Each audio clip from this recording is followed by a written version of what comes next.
like on fire again. Mm-hmm. Is it really on fire? No, it was Oh, okay.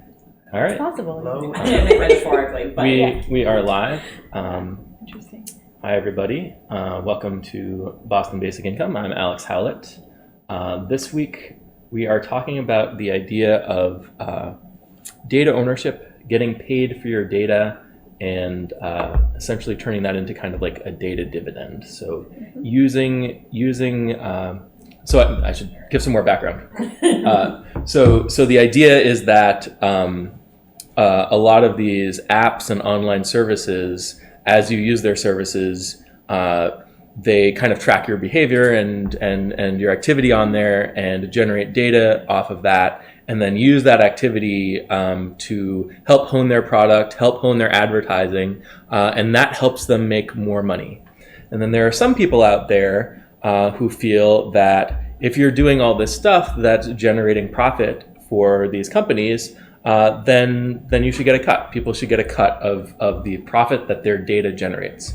And one of those people who believes that is Facebook co-founder Chris Hughes.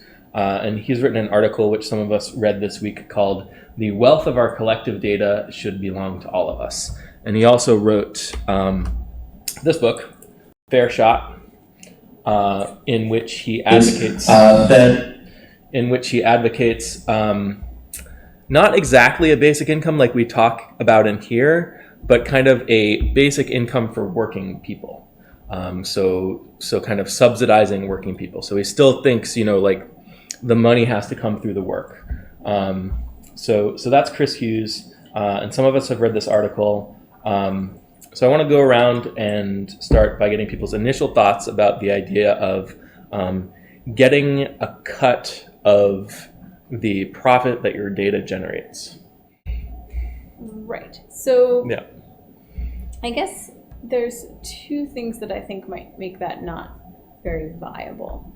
Yeah. Well, I guess it depends on the size of the cut. So currently people are willing to go on these services and give people their data for free, which means in some ways they're getting paid with the service, which they sort of think is worth the data. Now, a caveat to that is people might not have been like totally aware of how much data was being collected, and maybe they wouldn't want to do that for free anymore, in which case the companies would need to pay something to collect all that data. The problem I have with that is that the amount that they actually make off of each person is probably pretty small, because if you're thinking about what at least mostly they're using it for, it's like trying to target ads to you, but you don't go to very many of those ads, and the percentage that actually turn into a purchase is really small. So that's like their profit, which might be big in aggregate, but per person is probably really small. So then the question is, like, if I have trouble with them collecting all this data, am I really going to change my mind because they're going to give me 50 cents a month or something like that for the data? More likely, I'm going to demand a service that just doesn't use my data in the ways that I don't want it to. And maybe even pay like a fee for that service or something like that. So I don't know how viable it's likely to be in large amounts. No, I guess I'm talking for a long time. One more thing is, like, research obviously does this already. Like, with consent, there's sort of programs where people are willing to get people to provide data they wouldn't otherwise provide and pay them for it. So there kind of are already things that pay you for data. It's just, so there could be more of that now that we have these like data collection platforms and that kind of stuff. But it probably wouldn't be like a huge source of people's income unless we got a lot of research funding. Really big change in the amount of research funding that was available. So sorry, there are many things, but yeah. Go ahead, Steve. I think the first issue is, do we own our data? And I think we do. I think it's information about ourselves, like our genetic information or our medical records, our medical history is something that we own and generally want to keep to ourselves. Our data, we never cared about because we didn't realize that in aggregate it turns out to be worth trillions of dollars. So now that we realize that our data is something we own, that in the large is worth trillions, we might be interested in making a business deal or not. And we just don't give it away to any business person for any reason. Okay. Well, thanks for sharing that data with us. It's sort of similar to one of Bethany's points. I mean, he does. I forget what his percentage is, but he does say it would be like $400 a person or something. Like he does make it like a moderately significant amount per person, but definitely one thing that I don't think he addresses is sort of the issue of like my concern going into it. I was like, oh, but it really concerns me that people make all this money off of this data, and I feel like he touches on it in like one sentence or something. This idea that if we're like, okay, well now if we're all getting a cut, then it's like we're basically being like, oh yeah, this is totally fine, and I'm like, I would prefer to pivot towards like, let's make less money off of my data and like not use it instead of giving me a cut that it feels like it's working. Like, oh great, he talks about data as like this like renewable resource and it's so great, it's even better than the oil in the Alaska Permanent Fund. But I feel like that elides a lot of the issues, which I mean he nods to. He talks about data security a little bit and like, and nods a little bit to like, oh, and if people, were to see this as more of like a resource that they own, like they would have to be like willing to be like, okay, if you're not going to pay me for my data or not going to use it appropriately, that like they'd have to be willing to give up that, like using that platform. So he sort of touches on it, but not in a way that felt super substantive. To me, it felt just sort of like, data is great, and it's so great they're profiting off of it. And I was like, Okay. Oh, Rick's here. Good. Rick's here. And Sultan and Mitchell. And Sultan and Mitchell. Hey guys. So Rick says, we don't own it. The Great Hack documentary, trailer anyways, reveals companies have 5,000 data points for every American voter. We give our data away for free on social media. Can we watch the trailer? Maybe we could watch the trailer. I've never heard of that movie before. That's interesting. So yeah, maybe we'll get to that in a little bit. So I guess a question is, what does it mean to own your data, right? Like if you're a meteorologist and you're collecting, atmospheric data or something, the atmosphere doesn't own that data really. I mean, it's data that's of the atmosphere, but it's not like, it's belonging to the atmosphere in some sense. But when we talk about data ownership, we mean something different. And one of the things that we mean is privacy, which is something, obviously you guys brought up. So that feels like an important thing, and people being aware of what's known about them and being able to maybe maintain some level of privacy. There's some data that you generate that's very difficult to keep private. But I think privacy is a real issue, and it's something that we kind of need to manage in our society in order to have a reasonable society for people to live in, where they feel like they have the freedom to kind of do what they want without being judged all the time on their data or their activities and that kind of thing. Yeah, I think for me it has to do with, like I said before, people being somewhat aware at least of how their data is being used, so that they are kind of consenting to. Hey, Richard. Consenting to it being used in that way. I mean, not like all of the details maybe, but some general sense of which data is being collected, at least, and maybe some of the things that it's being used for. For example, like, is it being, if you give your phone number for some, like to the doctor, you don't want it to be sold to like a telemarketer or something, right? So there's lots of like ways in which we want to know kind of how our data is being used. And I think that some of what's going on is that people were taken by surprise. So ownership in the sense of just like consent in terms of how it's being used, which is it's basically a way of talking about privacy. And I think you're right. And I think that's something our society is going to have to reckon with, to figure out a way that makes sense, that's fair to people and that kind of thing.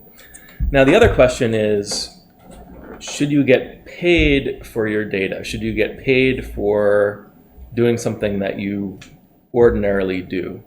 And my feeling is no, that doesn't really make very much sense.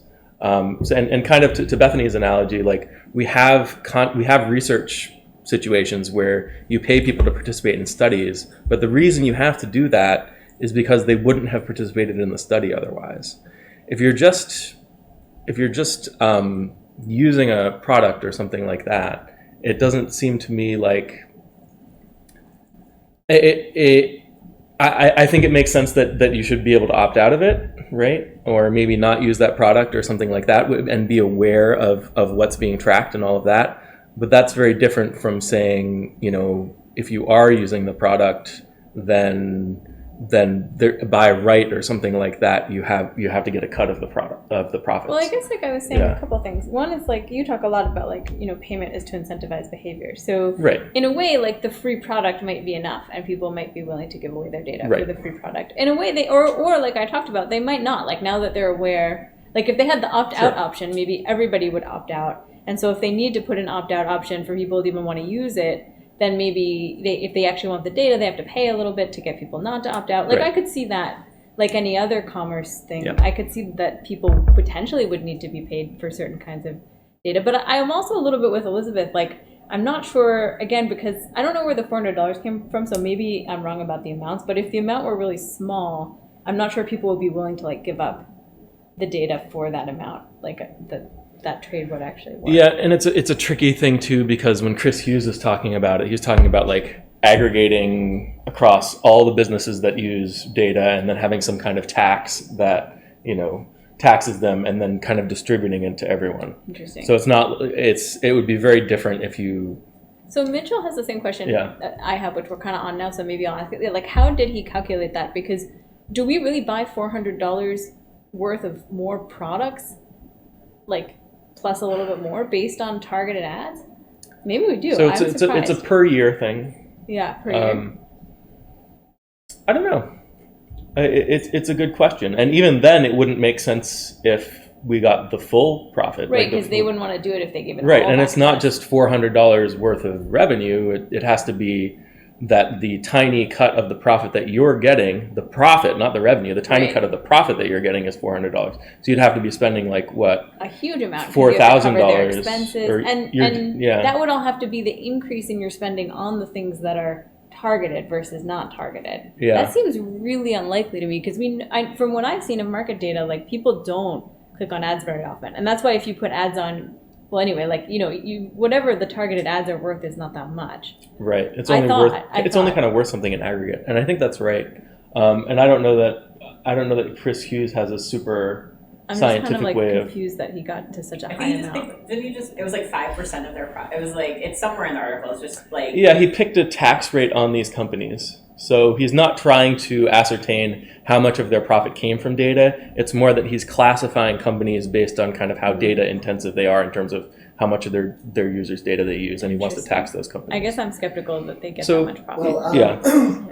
I've read in other articles that people would be willing to stop using Facebook and things if they were paid like $37 a month or something. So Interesting. maybe if you like multiply that by 12, you get around $400. So that could be something like that. Like if I paid to use like a Facebook that didn't use my data kind of thing, or I was paid by Facebook. I wasn't sure which one. I mean, people were being paid not to use a product. That's how Interesting. it was in the article. Interesting.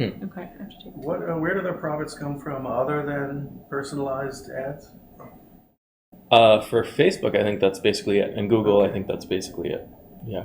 All right, so without our data, they don't have personalized ads, so don't their profits, their business go away without Well, our some data? of it could Well, it all be- comes from ads, Yeah, and the question is how much it affects their. So the data part would be like whether it's personalized or not personalized. But even Okay. before we had personalized ads, we had ads. People were still willing to pay Alright. for ads. So it's like, what's the marginal? What's the increase from being able to personalize it? Yeah. Yeah, I'm assuming that personalized ads are infinitely better at that. They're probably somewhat better, but yeah, I don't know.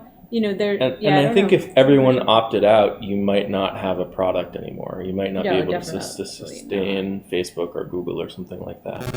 Yeah. And then a question we can ask is, when Chris Hughes is talking about this, why does it matter to him? Why does he care about people getting a cut of this profit? It feels like a moral argument, but is it practical in any way? Does it provide any practical Can benefit? I make one more point about the payment before that? Yeah, go ahead. Another tricky thing about how he's calculating this, I think, is that, they have your data, so they know how rich you are. So they could actually they actually know how profitable you're, like, the richer you are, the more you're making like them. So in some ways, if they were targeting the payments according to what you're making them, the richer you were, the more money you'd get, which you need the money less then. So, sorry, am I making myself clear? So So the people who opt theoretically- out are going to be the ones who they need the most, is what you're saying. Well, the richer people might opt out, and they would be the ones they need the most if they Right. offer an opt-out system. But if they were trying to incentivize people to use it, they might do something extra targeted, and they might like make the payment gradation. Unless you force them not to, they would probably want to pay. Wait, I'm not. If they want to Okay. incentivize, Let's say Facebook wants to get people to let you use their data and target the ads to you. yeah, If you're someone who they can tell by all these indicators probably already doesn't have a lot of income, how much are they going to be willing to pay you versus someone else? If they're allowed to do like or payment discrimination or whatever, right? If they're allowed to pay different people different amounts, then they have the data to know who they should pay a lot and who they should not pay a lot. And it's exactly the opposite of who needs the money more and who needs the money less. Well, so for Right? example, Yeah, put together exactly. a couple things that you mentioned. Right. What if there was two companies, two Facebooks? One of them offered, I don't know, $1,000 a year for their data, and the other one offered nothing. Right. So let's pretend that Facebook was a complete global monopoly and that there were two Facebooks. Why can't they compete for the user? Why can't they just compete on money like Right. normal I think economics? what Alex So they- and I are worried about is whether it would be profitable for them to offer that much. Like whether they would just go out of business. well, they could versus compete they could compete up to the price that's still profitable for Exactly. them. You know, Yeah. like exactly what Steve was saying. Right. And I think that's right. But you know, even in the regular economy, there's a lot of dimensions that companies compete on other than price. So you might see the one that's charging a little Well, bit. and I'm saying that the first thing it seems like would happen is there would be rich Facebook and poor Facebook. Poor Facebook would be people who get the $1,000 a year. Rich Facebook would be the people who don't care about $1,000 a year, and they would gravitate to rich Facebook, and then the advertisers would know where the rich people Right. are. And then it wouldn't be worth $1,000 a year to pay people on the other Facebook. Right. Well, it would just be regular. But Well, You point can't is there's you this- can't sell things to poor people. Yeah, so the Yeah. ad people don't want to pay for it. So like that's part of the problem is like Yeah.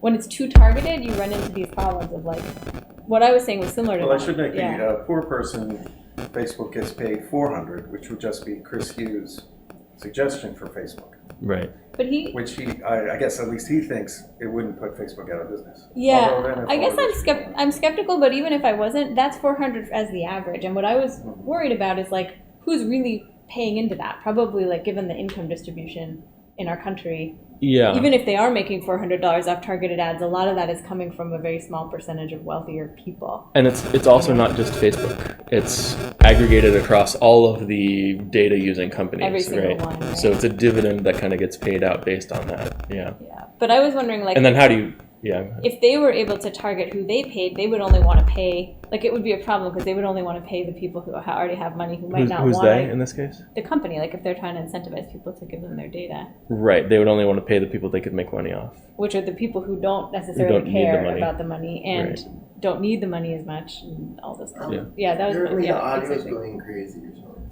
The Uh-oh. audio is intermittently going crazy. Sorry about that. That's interesting. Let me check on that. It looks fine here. Is it only the audio?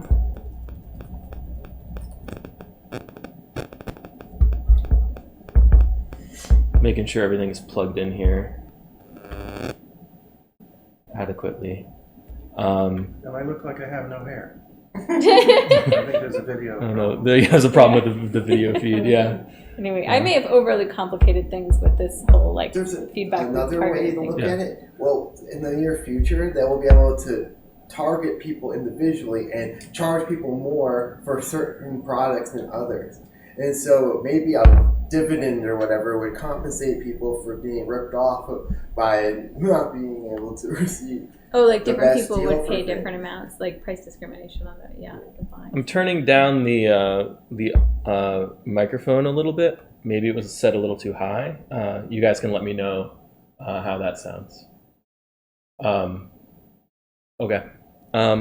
Yeah, I mean, there's all these. I mean, like we could talk all day about the complications of figuring out how much money people could get out of this thing, and speculate about the future and you know how much money it could earn in the future. But it doesn't really answer the question of why are we doing this? What's the point, right, of any of this, of this data dividend? Like practically, what are we achieving here?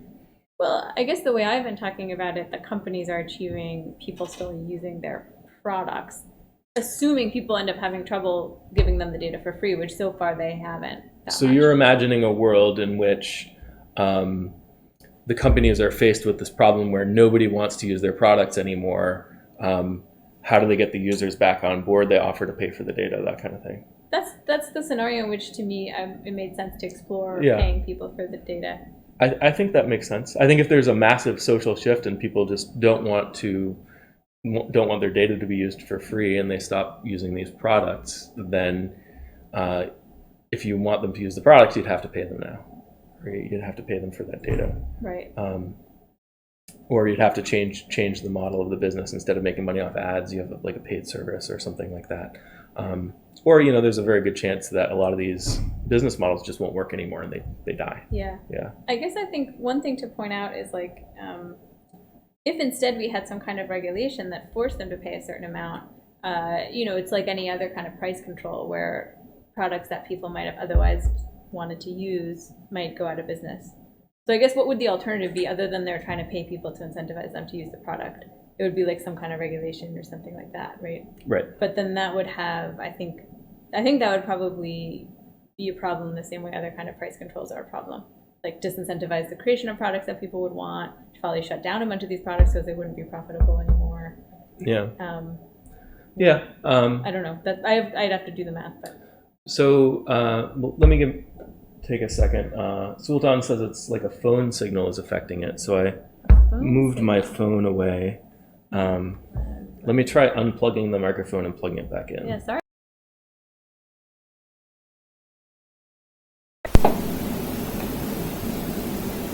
All right, I've plugged the microphone into a different USB port. We can see if that helps. I also moved It my becomes phone. red and then Why is it becoming red? Why is it so? Oh, what? Oh, it's not this microphone. It's the wrong microphone. Oh, it's not coming out of that microphone? No. When I set this up, it's using the built-in mic. Hold on, folks. Actually, I'm gonna go device. Boom. Okay. How's that, everybody? That should be this microphone. Okay. Adjusting the volume now works. It was the wrong microphone. Yep. Yeah, great. Thanks, guys. Thanks, guys. For some reason, I set it up in the software to use this microphone before, and the setting changed to the built-in laptop microphone. So I'm sorry about that. That must have been pretty poor quality. But now we should be good to go. And I think Rick has an answer to the question you were posing about what's the point. I think that's what he was probably responding to up there. What you are achieving is addressing the real problem. People who create the value get to share in the rewards. It cuts through the bureaucracy. So here's the question, though. Why does it matter whether people who create the value get to share in the rewards if you're doing something that you would ordinarily do anyway? I think this is something we talk about in here a lot. Like there are certain activities that people do that are very valuable to themselves and to society that nobody pays for because they're happy to do it on their own. And it doesn't make sense necessarily why you would want to pay for those things that people are doing anyway. well, you can make an argument about, say, taking care of your relatives, your like your children or your grandparents or something like that. There's an argument for basic income that you would pay that you should pay so that you compensate them for doing something that they do anyway. I've heard that before, but it doesn't really make sense to me. It makes sense to me that giving people a basic income gives people more freedom to do valuable things. But the basic income is something that you get, and it's not for anything that you did. And I think that's really important when we talk about basic income, that we think of it as something that you just kind of get as a right and not because you happen to be doing some specific activity. So I'm actually not a fan of it when they frame it as this is something, now you're paying people for labor that was previously unpaid Well, that's or also something. not true with basic income because you pay everybody the same amount. You pay everybody, even the people who aren't taking care of. So people taking care of someone are still back to square zero relative to people not taking care of someone. But it gives them more availability. It gives them more possibility of doing that. So I think that's really important. Like it's, it makes it more possible. They might have been like a teacher or something. Right. They weren't, and they were receiving $2,000 a month or something. Right. And that, and then they decided to take care of their ailing mother or whatever. Right. And they couldn't be a teacher anymore, so their income went down to zero. But then a basic income allowed their income to be half of what it was, and so they're able to pay for the rent and for food and whatever. Right. Yeah. I think there's a sense that like people, there's all these different ideas of like desert. In terms of when we think someone's doing something virtuous, and kind of money can get mixed up in that. Like people should be rewarded for doing something virtuous, which is kind of a different view of money than an economic view of money as incentivizing people to do things. Right, but then the question is, why do we have these kind of moral feelings about what people deserve in terms of the work they do? And then that comes back to economics again. Like we have these norms and moral judgments about who deserves what because of the incentives that they provide for society, right? So the morality has to come from somewhere too. I think that's mostly right. Although I would say that part of it might tie into some of the other discussions we've had about people being concerned that if people had a basic income or something, or people weren't sort of forced to work for money, they would like waste their time or just become drug addict, do something that we don't like. And so if you take somebody who's already doing something that we do like, it feels like, okay, giving them money isn't going to be a problem because probably they'll keep doing that thing. Whereas there's this idea, so I think it also plays into like stereotypes of different kinds of people as well. Yeah. So I mean, I guess the question is, what incentives do you want to provide for people, right? I don't know that a data dividend, I mean, it incentivizes you to use Facebook more if it's actually proportional to how much you use it or something like that. Which is an interesting incentive too, because a lot of people are concerned that they're already using, like a lot of individuals might not want to use Facebook more. Right. In terms of how they use their time. Right. So I'm not sure that it's a good, I'm not sure that you can argue that it's good for incentives to pay people to use these things. Yeah. But if you're paying, if you don't pay people for doing something they would do anyway, or something they like, is that saying that if you like your job, you shouldn't get paid for it? Or it's a lot like saying that, yeah. Okay. Like some people volunteer, Well, I think it's not like that. The reverse isn't necessarily true. Like you shouldn't pay someone for something they do like. I think you're just seeing payment as an incentive. So if people won't do the job, maybe they love their job, but they still wouldn't do it without getting paid, then you'd still have to pay them to do it, right? Yeah. And there's also different people who it takes a different amount of money to get them to do the thing. And you might not be able to be like, oh, Bethany is willing to do it. It's the same job, but Bethany is willing to do it for free, so we're not going to pay her, but we're going to pay Elizabeth because she doesn't really want to do it or something like that. What ends up happening probably is you pay them roughly, it might not be exactly the same amount because maybe Elizabeth has more incentive to negotiate her salary up or something like that, but it's not going to be that Bethany is working for free. And also we have laws that you have minimum wage, that kind of thing. But if we didn't have minimum wage, I think, you'd still see some people doing the things that they would ordinarily do and being paid for it, just because that activity as a whole needs to be incentivized to a certain level. Or you might want to incentivize the person with the most skill. So a professional basketball player wouldn't play basketball unless he were getting paid millions of dollars a year. The question, I guess, is would he train the way he does? Would he, would he have trained that way all the way from high school without a high-paying job as a possible carrot? And would he play for another team, right? Another team that offers to pay him more. That too. And that's, of course, that's what we see it, and that's why professional athletes get paid so much, because you really want them to be on your team, and they want to play for the team that's the highest bidder, right? Yeah, that's a good point. Okay. Yeah. And we pay brain surgeons a lot because they needed to train to become, it's not because they're good, but because nobody would want to be a brain surgeon unless they got paid a lot. It could be a combo of that or the skill thing that Alex is talking about, like you're trying to attract the best. Yeah, if you could imagine that brain surgeons weren't paid at all, I guess the question you could ask is, would people be brain surgeons? Or enough people that you felt like you had the right pool that you were really picking. And then you could ask another question. If the training were free, if we pay to train you to be a brain surgeon, then you're just really good at it. Would you just enjoy being a brain surgeon, with your training and do that? Right. Maybe. And what's efficient sometimes for the hospitals is to have people work pretty long hours. So Right. would people be willing to do that without? Yeah. And how do you get the brain surgeon to do the number of brain surgeries that you want? And maybe the brain surgeon wants to live in a particular place, but you're a big hospital with a lot of money and you can afford, he's a really good brain surgeon, so you can afford to bring him over to your hospital, that kind of thing. So you'd still see that kind of stuff. Right. I think the Going answers on, to these questions might be a little different with the basic income too, if it was really high. Because right now, even if you like being a brain surgeon, if you don't have any money, Right. you're not going to do it. Yeah. Right. That's another reason. Right. Yeah, and I think would anybody go to medical school just for the pleasure of it? I'm going to say few. I'm going to say not enough. Yeah. Yeah. Yeah. Right.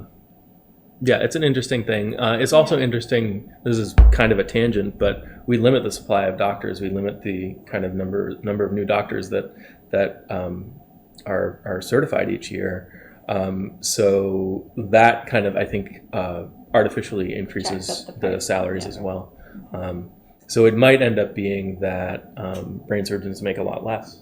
If you didn't do that. If you didn't do that, and if you had a basic income, that kind of thing. Yeah.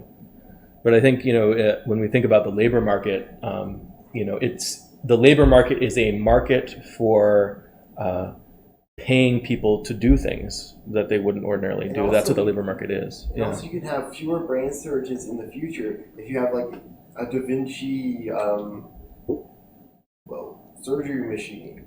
Ah, yes, robot brain surgeons. Mm-hmm. Yeah. Robots don't retire. Yeah. So I want to reward Rick with this trailer, That's for your patience. and also as by way of making it up to you guys for the poor sound quality. You guys aren't going to be able to watch the trailer because I don't have that set up, although it's technically possible. I just haven't figured out how to do it. But let's watch it here, and they'll hear the sound, I guess. And you guys will hear the sound. Yeah. Clicked on that, right? There you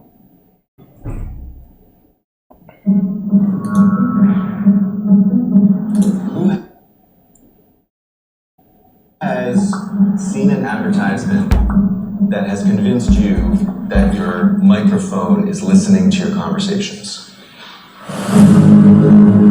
All of your interactions, your credit card swipes, web searches, locations, likes, they're all collected in real time into a $1 trillion a year industry. The real game changer was Cambridge Analytica. They worked for the Trump campaign and for the Brexit campaign. They started using information warfare. Cambridge Analytica claimed to have 5,000 data points on every American voter. I started tracking down all these Cambridge Analytica ex-employees. Someone else that you should be calling to committee is Brittany Kaiser. Brittany Kaiser, once a key player inside Cambridge Analytica, casting herself as a whistleblower.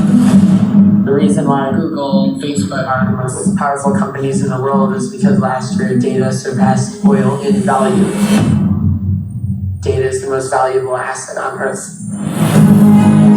We targeted those whose minds we thought we could change until they saw the world the way we wanted them to. I do know that their targeting tool was considered a weapon. There is a possibility that the American public have been experimented on. This is becoming a criminal matter. When people see the extent of the surveillance, I think they're going to be shocked. And I still fear for your life. Yeah. Like the powerful people that are involved. But I can't keep quiet just because it'll make powerful people mad. Data what should be considered just fundamental rights. This is about the integrity of our democracy. These platforms which were created to connect us have now been weaponized. It's impossible to know what is what, because nothing is what it seems.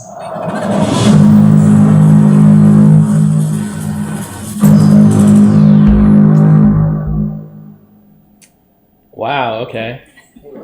So that's pretty dramatic. Oh, and it comes out today. Oh, okay. Cool. So that's why we could only see the trailer. you guys can all go home and watch that movie after this. So for perfect. me, that raised I didn't even plan that. That raised Yeah, two go ahead. things for me. One was Yeah.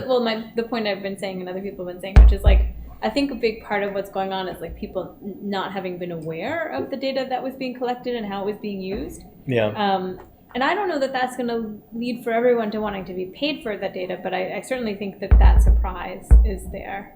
And the other thing it raised for me is Elizabeth's point from before, a little more strongly, because I wasn't thinking before about the political angle, but like the idea that it's influencing politics doesn't necessarily make me want to have more data be encouraged to be collected and paid for, and like then maybe influence politics. If that's what's profitable, like swaying elections, I'm not sure that's a model that I would want to encourage. So again, I guess, yeah, it doesn't necessarily, but I mean, we only saw the trailer, but it doesn't necessarily steer me towards that. I don't know what you guys thought. Yeah. Richard. Well, I have an idea. Well, we'll say, there's like oil spills, and there's like fracking, and there's water becoming like flammable and things in different places, and like the Alaska Permanent Fund.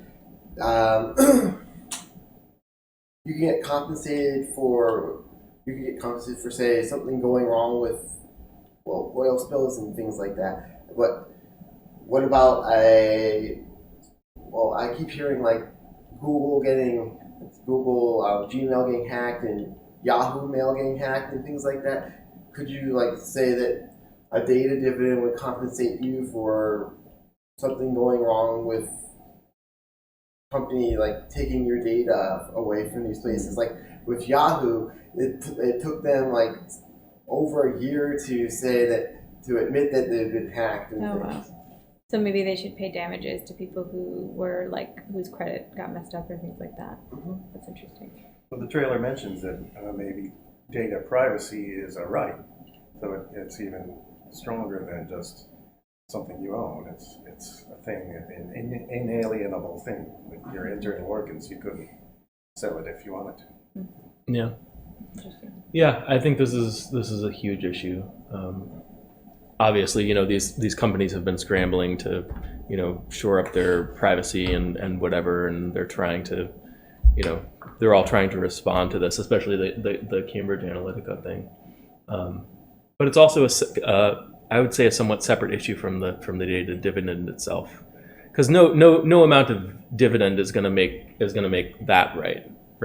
Like it's not, we're going to throw bad information at you and try to influence elections and stuff like that, but it's okay because here's your dividend or something. Like it's a separate issue. Like you can't pay for people to vote a certain way. It's kind of like a weird indirect version of that. Right. Yeah. I think Rick and Sultan had some comments. So Rick says, so it's not about regulating the existing manipulation machines like Facebook to pay us a dividend. It's about new decentralized systems owned and run by the community. So the question, I mean, it's an interesting thought. Now the question, again, it kind of comes back to the incentives. How do you create an incentive for people to move to a different system? Or to create and maintain Or to create and maintain the system, that kind of thing. That's interesting. And the idea of decentralized, that's a tricky thing, because what do you mean when you say the word decentralized? If there's, a social network, so you're connected to all your friends, that's kind of a central thing there. There's one network, right? Maybe it's stored on servers that are distributed around the world. Facebook already is, but maybe it's managed. Maybe there's no one entity managing it. or something like that. But then Maybe we need something like Bitcoin or whatever, where all the different things Well, all of the questions I just asked apply to Bitcoin and cryptocurrencies. It's not clear to me what can be achieved by the way of decentralization when you talk about cryptocurrencies. Like when you have money, for example, money has certain properties, and it has to be a stable standard unit of value. And then how do you ensure that money works properly? Well, you need institutions. Do you have decentralized institutions? What is a decentralized institution? If there's a rule that's being enforced, that feels like a point of centralization. And you're trying to have a common standard, a single thing that everybody uses. That's what currency is. So that's a point of centralization too.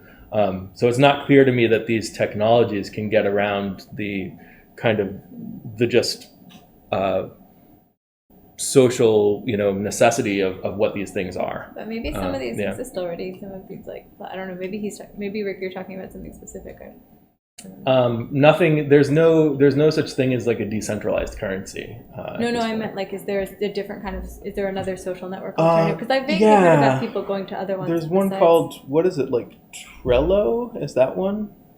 I mean, technically it's a thing. I don't think of it as like a social network. I think of it more as for project planning. Oh, I'm thinking of something else. I got the names confused. I was like, possibly they've expanded. No. I'm thinking of something else. Decentralized. I've heard of such things, and they're decentralized.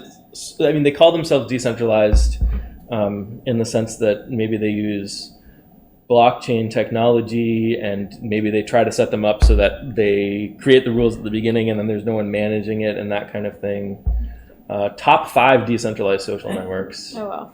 So there's this issue, of course, with the network effect. So all your friends are already on Facebook. How do you get people to move? That kind of thing. It's not clear to me that Facebook is necessarily a problem, and it's not clear to me that we can't, manage privacy in the existing systems and products and apps that people use. Yeah, that technical public list doesn't actually explain how they're decentralized. Like, it lists Mastodon as one of the options, and I was like, okay, I mean, that's been floated as like a less Nazi-filled alternative to Twitter, but it's not clear that it's decentralized exactly. So Rick says, it's hard to summarize, but I believe the emerging decentralized autonomous organizations, DAOs, can provide the incentivization necessary to build network effects to allow these competitors to grow. So DAOs, basically what a DAO is, it's kind of it's a program that's running on the blockchain. So the idea is that you set it up ahead of time, how it's going to work, and then it has certain rules and operates under those rules, and those rules can never be changed, that kind of thing. There's no one who can kind of come in and co-opt it or corrupt it or something like that. There's also a couple. It's not decentralized so much as it is nobody's able to change it. It's immutable almost. I don't know the amount of work that goes into running Facebook or Google. Obviously it's really different, but than running something like Wikipedia or Craigslist. But there are examples of, Wikipedia and Craigslist are examples of highly valuable websites that I don't think really are for profit at all, and I don't think collect much data. Like Wikipedia doesn't collect any data on you. So it's possible that people could just, with a combination of volunteering time and making it easy to use, you could have alternatives. Sorry. Well, I see, talking about two different things. One is a DAO doesn't necessarily mean that directly that people are trying to make money from customized ads or violating your privacy or whatever. Right. But probably they're based on a more highly private data, non-commercial model. So, but there's decentralized technically, but then there's not making a fortune off of personalized ads, which is a different issue, and that's where Wikipedia and Craigslist it's a bunch of software, but doesn't make a fortune off of you, and then Facebook and so on. which is a bunch of software that does make a fortune over you. And I think that's the difference.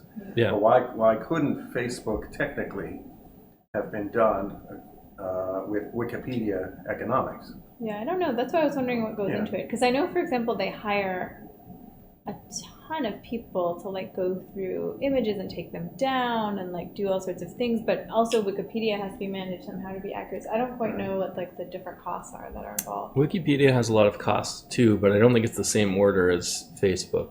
And that's a really interesting question, Steve. So the question is, I guess one thing is that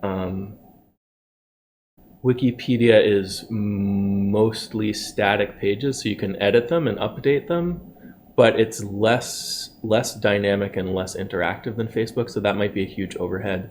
Facebook is hosting videos, but I mean, this could also be partly the result of the fact that they're a for-profit company, that they make all these profits, so they're able to add all these features. So maybe you could have it's like early Facebook didn't have videos. I mean, your point about dynamism still stands. Right. That like if you're gonna be overseen and feel like people are constantly creating new content at an exponentially higher level than Wikipedia. But yeah, like I mean, early Facebook was like you could post photos, but like there definitely wasn't video capability, and like because now they're even like, oh, like there's like Facebook stories and like all this other stuff that they are building in, that obviously has costs associated with it, but that's because they've decided that that's where like the future of social media I think is. I think in terms of how they work, something like Facebook or Twitter has very different infrastructure needs from something like Wikipedia, because Wikipedia is the main work of Wikipedia is to just serve static data, and the main work of Facebook is to constantly be updating. And of course, all of these sites do all of these things, but in terms of where the load is on what they do, and the question is, could you have a social network that is nonprofit at the scale of Facebook or something like that? Well, the amazing thing about Wikipedia is it has 250,000 volunteers. Right. Yeah. So the trick would be to make a nonprofit Facebook where you can get 250,000 volunteers who are so devoted to, a big social network working agreeably, that they would actually do as much work as they do. Actually, because for a social network, the volunteers would just be the users, right? So no, but you have to have people moderating content. This is like a big problem. Like other social media experiments like chat roulette kind of like devolved because people would use, like things become like pornographic or otherwise distasteful really quickly, and then everybody leaves and like it doesn't really turn into what you want it to turn into.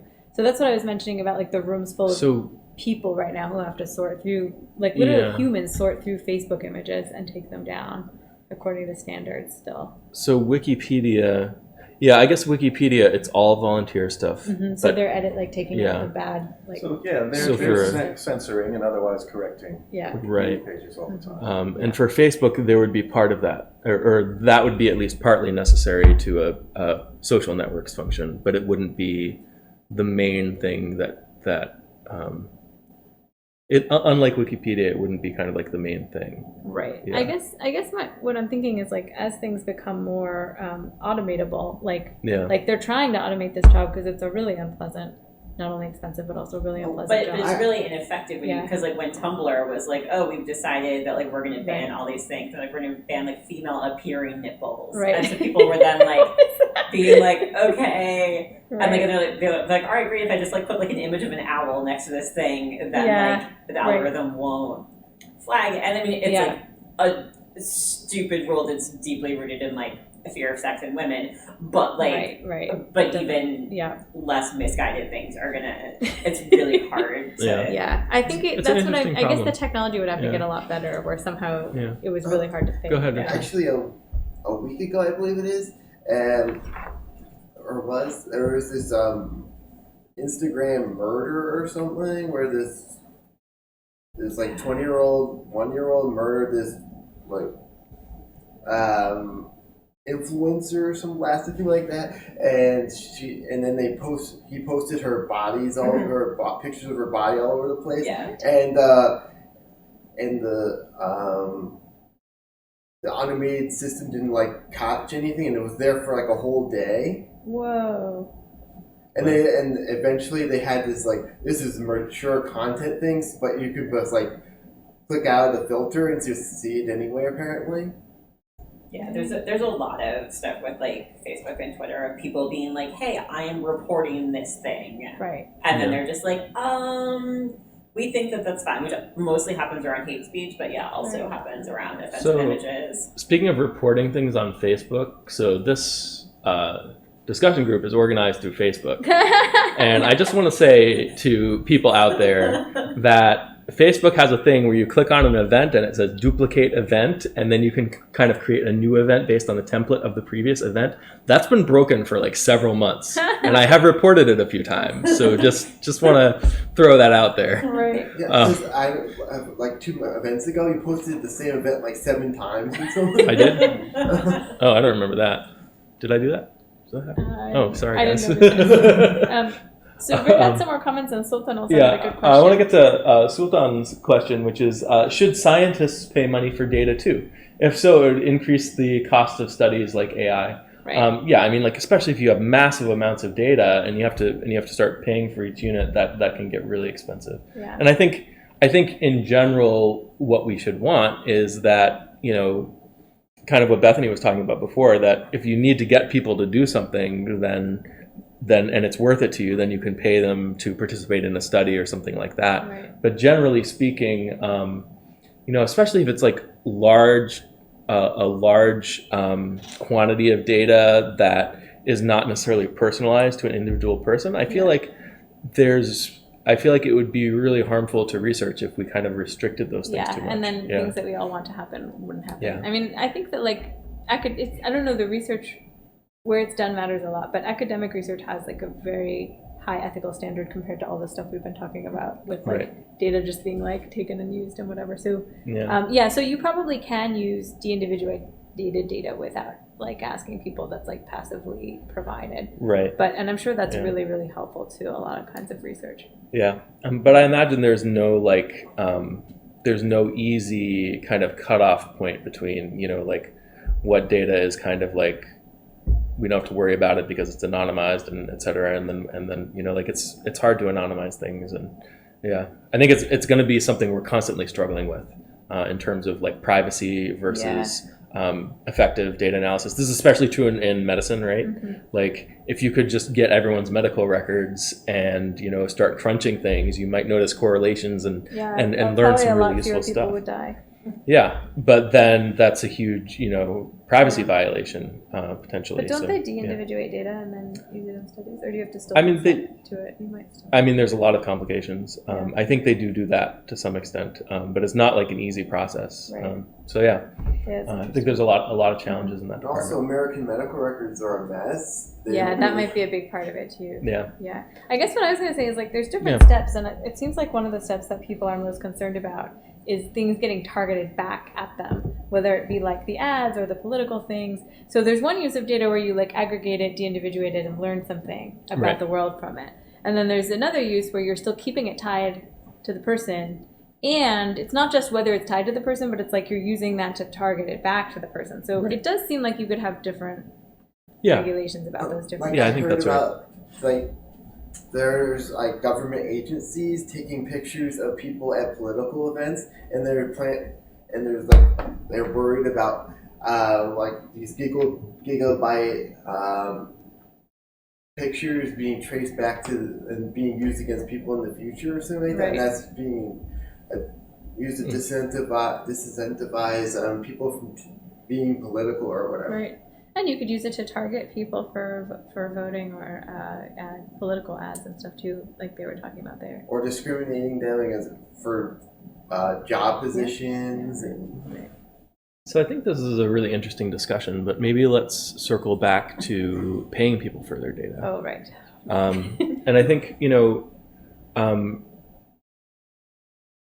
I don't have any kind of compelling reason I'm not hearing any compelling reason for why this should happen. Well, there was my reason of getting them to use, like getting them to give you the data. I mean, paying people for data that they're currently offering for free. Yeah. Yeah, it doesn't feel like there's a compelling reason. Well, for that. I do think, like I said, Yeah. I mean, I do think people haven't been all that aware of the degree to which they're giving up their Right. data and being targeted based on it. Right. So the economics might. So change. there's two questions. Should you pay people for stuff that they're doing for free? And then there's the question of should we make people more aware of what they're giving? Yeah. Yeah. And And I think think the answer to the second question is yes. Yeah, and the I answer to think- the first question is no. I think there's a third question too, which Yeah. is like Elizabeth's question in the beginning is should we even allow as much of like the targeting of people? Like I was feeling sort of neutral about it with ads, but with politics it's complicated. Yeah. I mean, I'm not sure that we shouldn't, but that's a whole nother question of like, do we just assume that these practices go on and feel that we should pay, or like would we change regulations? Or Yeah. even just informing people, like I said, might already change what happens. But Yeah. So one thing I want to point out is that this documentary trailer that we watched, so that's produced by Netflix, and Right. Netflix is a big kind of data company, and they use your data and all of that. But what's interesting about Netflix is that they don't their revenue model is not earning money by advertising you based on their data. Their revenue model is that you actually pay them to subscribe. And then they use their data to improve their product, recommend shows to you and stuff like Right. that, or decide even maybe what shows to produce and that kind of thing. And then that helps their profit because they're giving you a better product, and then you keep subscribing and that kind of thing. So it's a somewhat different model, and it's funny that they're the one producing this because they're kind of like, it's not their model, but they can kind of criticize the other guys for yeah, that's interesting. yeah.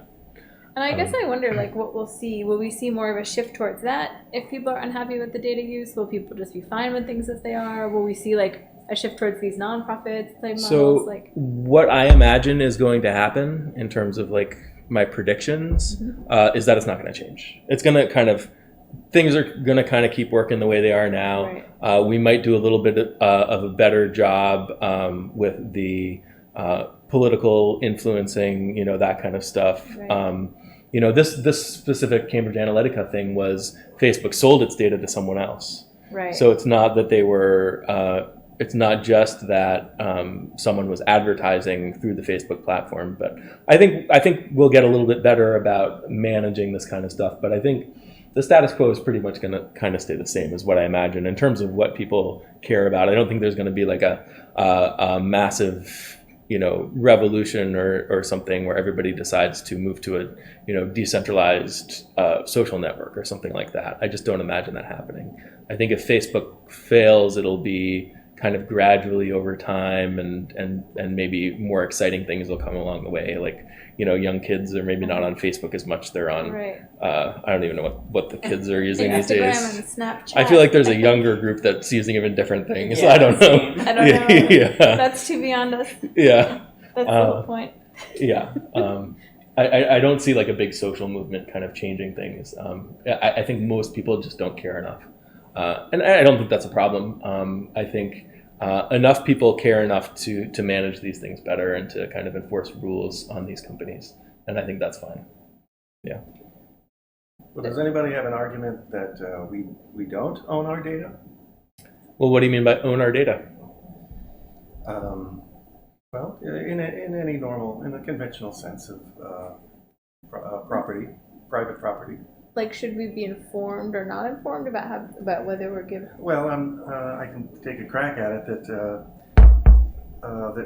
it could be considered sort of a homesteading, or if you develop it. Let's talk about land. If you claim some land but you don't develop it, then you're not allowed to own it. But if you're a homesteader and you claim some land and you do develop it in a way that's useful to society, then you get to own it. And so maybe it could be argued that our mouse clicks were going out into the internet, but we weren't. Nobody was. Certainly, we weren't developing them. So we gave up ownership Interesting. of them. Right. But Facebook did develop them, and so they claim ownership of them.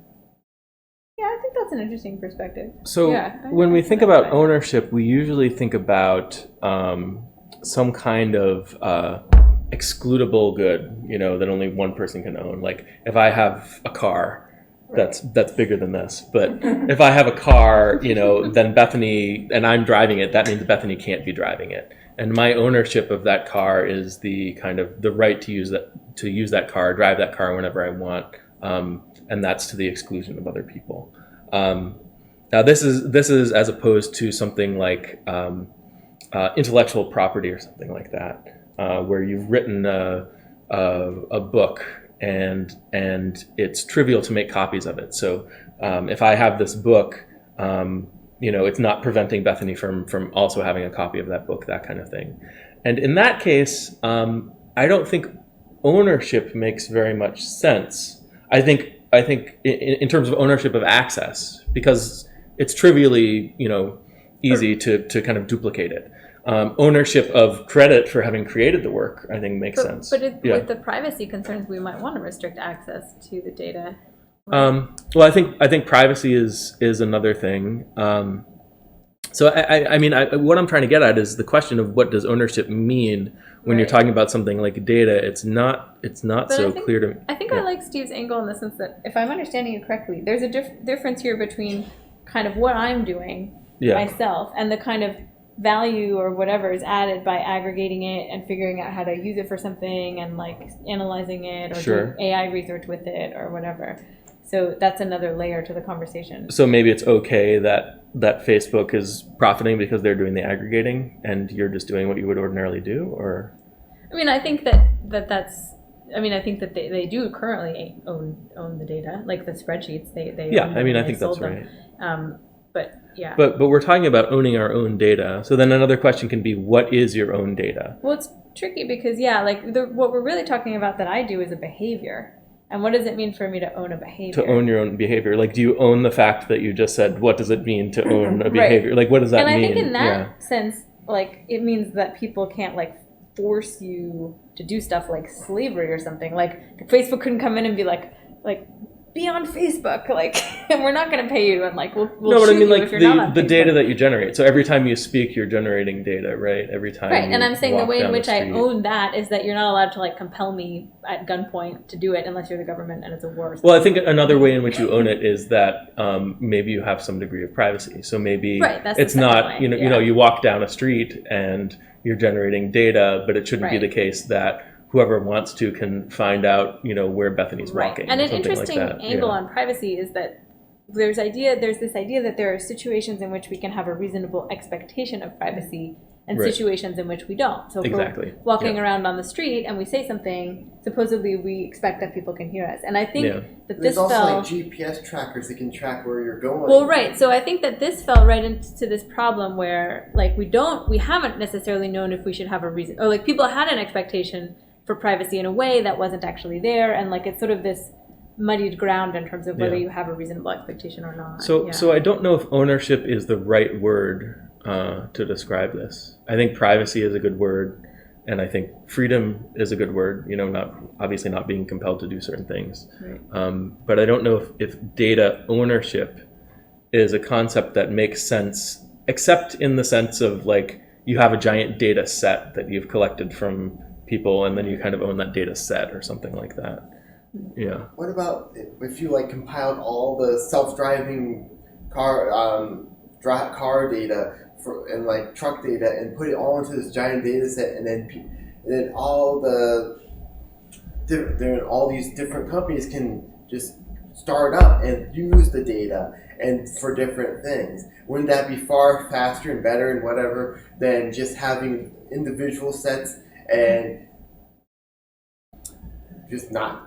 Yeah. I think that sounds great, and I think there's an argument to be made for open data sharing, that kind of stuff. So that's kind of the other end of things. Like how do we how do we give more people ownership of the data, right? Instead of how do we restrict ownership of the data? And I think that's Rick is saying something we'd want to incentivize. Scuttlebutt is the new hot. Scuttlebutt is the new hot. I don't even know social if platform. that's true or not, because that's how uncool I am. I think whatever. Oh, for the kids. I assume that okay. was when we were asking. Like, Yeah. what the new one is. Yeah. Okay. I'm gonna Google that. Yeah. I mean, the thing about like truck data is it like it's different when it's like data about like non-sentient entities. Like it's like okay, like if you have all this aggregate data about like self-driving vehicles, like okay, like that's really helpful for people who are developing self-driving vehicles, and like no truck is being harmed by like the fact that its like crash rate is in right that data set. But is it also including data about like who's riding in these vehicles and that kind of thing? And so then if you're like, oh, but then if we have like demographic data of like the kinds of people who buy self-driving vehicles, and so then we can target ads at them, then like that is different. Like people are like, okay, like I didn't necessarily like when I bought my Volt, like I wasn't signing up to then get targeted ads about like maybe you have a reasonable expectation because you know how like current capitalism works. So like, oh, maybe I'll get targeted ads about like other ecologically friendly products. But if your data just got sold somewhere random, you're like, and now I'm getting like a lot of like misinformation videos from the Trump campaign because they think I'm like a swing voter. Or like you're like, I did not sign up. Right. Do you ever see Minority Report? I mean, I know the concept. I haven't actually seen it. But. So they have this where you're just being tracked at all times, and then you like walk onto a subway car, and then it targets ads specifically for you and that kind of thing. And then at one point in the movie, he gets his eyeballs replaced with somebody else's eyeballs, and then I think it starts giving him ads for like that other person who's like scanning the other retina. That kind of thing. Sounds right. Yeah. So Rick says that Richard is describing the company Foam, which is competing to become an open GPS system. Oh, interesting. So that's pretty cool. Yeah. Do you guys want to get to the article? Oh, I forgot we had the article. Yeah. I want to say one more thing Yeah, that go relates ahead. to Elizabeth's point and other points, which is I think that like one other dimension of this related to freedom has to do with people feeling that they're being manipulated in a new way they don't totally know, that they aren't totally like familiar with or comfortable with. So like that there's a new level of targeting politically or with ads that like they don't quite have a handle on. So they might be able to be manipulated more than with the typical ad where it's like there's an ad for chips on TV. Like I know that this is an ad for chips on TV. I know that they're trying to make money, so they might not be like telling me they might not be giving me like a fair and balanced view of these chips. Like potato chips? Yeah, potato chips. Whereas like, so people are used to that kind of advertising, which is sort of a kind of manipulation, but people are comfortable with it. To some degree, they have a sense that they can maybe combat it by like taking context into account. But with a lot of these things, I think that people, aren't necessarily so aware of what's happening, so they might not be able to take context into account. And they're getting bombarded like more of the time than they wanted. And the Cambridge Analytica stuff has like the additional levels of like there's like misinformation that's not just like we're gonna like give you like targeted attack ads, but like we're gonna actually lie to you, and the way in which like advertising is like keeps upping its game because people keep being like, oh, but ad blockers and whatever, and so they're like, what if we integrate this and make it look like it's not really exactly an ad, and so it's much harder for people to tell the difference. To your point about like, like, it's an advertisement, for potato chips in the commercial break on my television. But when it's much more integrated, you're like, oh, this just seems like it's a regular informational thing that I'm encountering. Exactly. And there's so many more levels. It's like, oh, actually, this is an ad. Oh, actually, this might not have been vetted by anyone, even though Facebook is supposed to do that. Exactly. But and that's a big part of it, I think. Yeah. Or maybe it's product placement, so it's not during the commercial break, but it's in the show. Right. They're all eating these potato chips. Product placement's another example. So it kind of freaks people out a little bit, I think. But I think it's fine. Okay, here we go.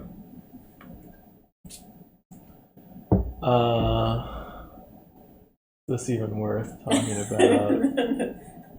But we can see how many of the quotes we've essentially already discussed. So I'm just going to read this one, and then if anyone wants to say anything, you can say it, and then I'll move on to the next one. Nearly every moment of our lives, we're producing data about ourselves that companies profit from. Our smartwatches know when we wake up. Alexa listens to our private conversations. Our phones track where we go. Google knows what we email and search. Facebook knows what we share with friends, and our loyalty cards remember what we buy. We share all this data about ourselves because we like the services these companies provide, and business leaders tell us we must make it possible for those services to be cheap or free. So I think the first part is correct. We share all this data because we like the services. I don't know that we're doing it because business leaders tell us we must make it possible for those services to be cheap or free. Well, I think that's about like targeted ads, like that we accept advertising as like the price of doing business, and that we've come to sort of accept targeted. I mean, maybe that's not what the argument is making, but sort of how I was interpreting it as like we've gotten used to like advertising is the price of. You're like, oh, if the service is free, it's supported by advertising, and we've come to sort of accept targeted. Yeah, or maybe he means that like regulators are okay with this business model because they know that it won't work unless they do it this way or something like that. Or maybe Zuckerberg said that in the like of Cambridge Analytica or something. I don't know.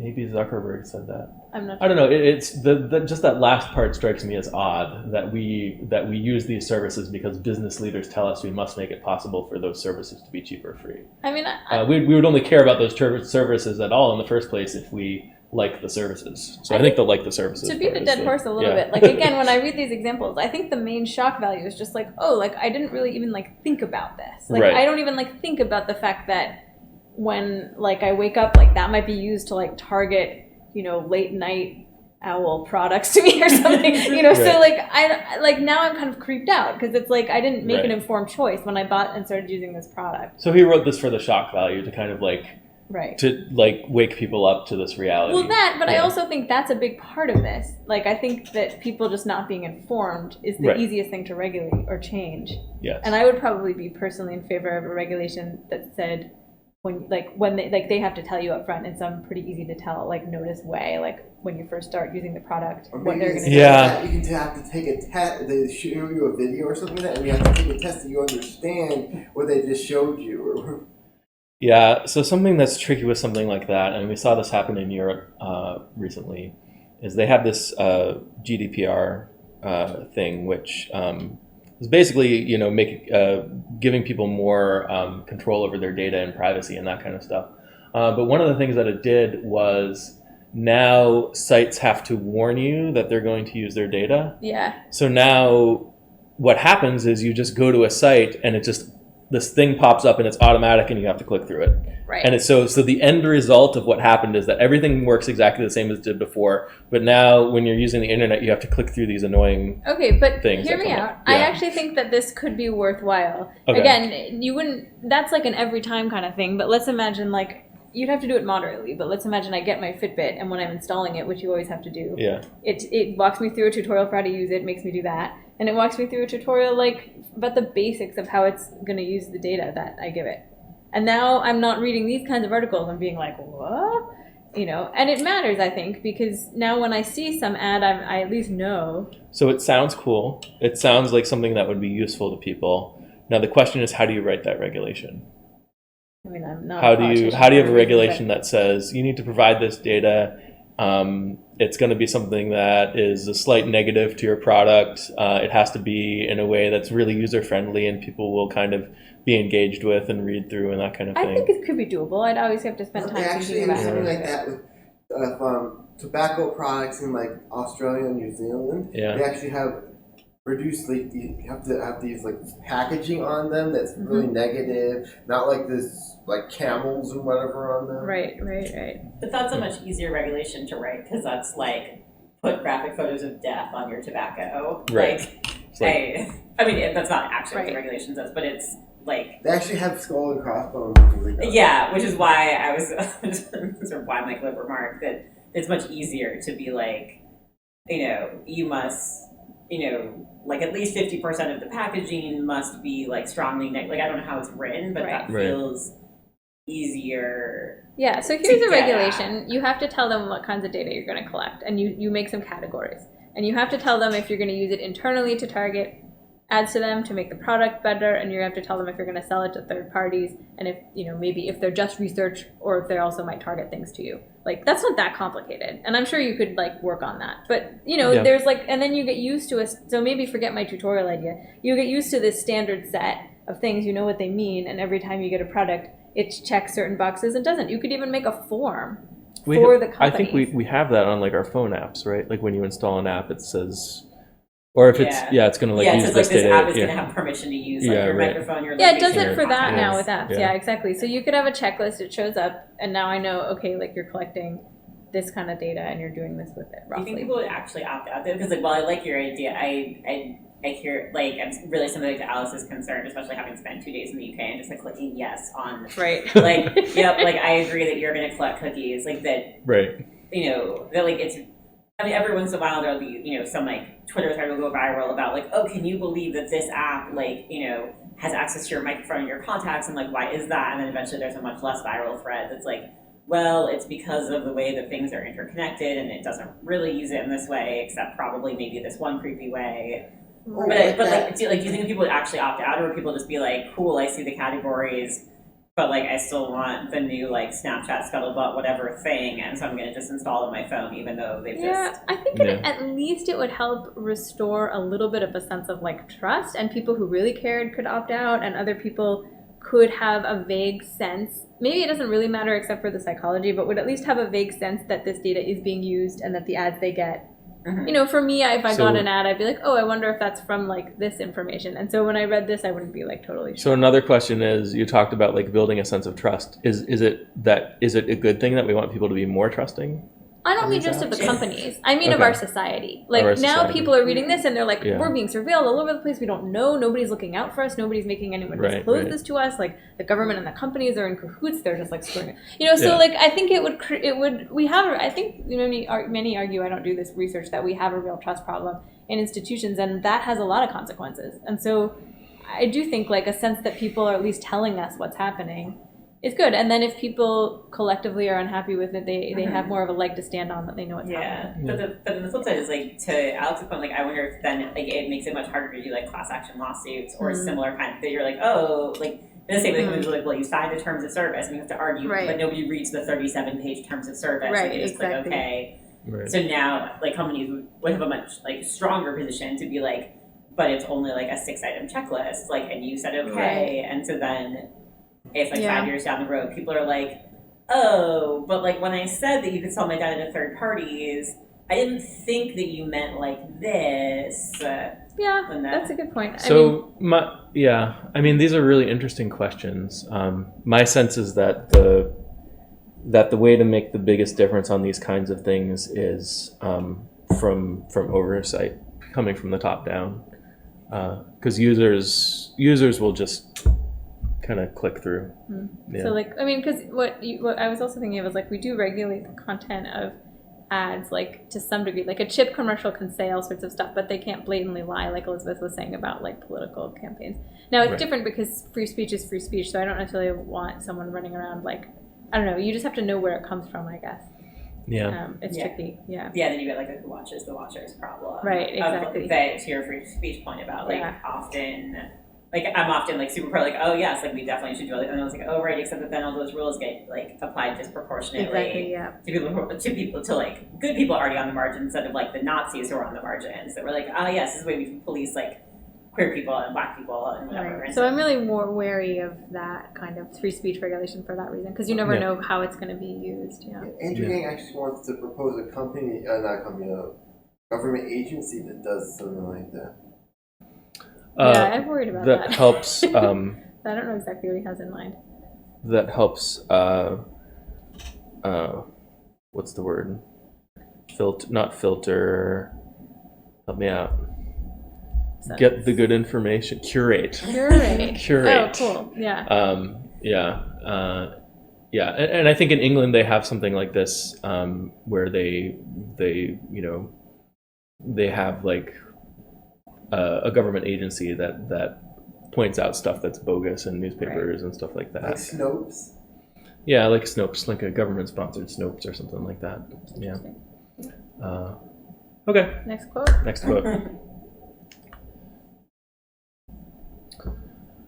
Our data is not just fueling record profits at tech companies like Facebook, Google, and Amazon. Banks, large retail companies, and health insurance providers have also seen the opportunity to collect and profit from the information their customers are volunteering to share. Interesting. Okay. Sounds good. Comment? Again, I guess I'm just curious. I'd love to see like the numbers, because how much more are we really like buying?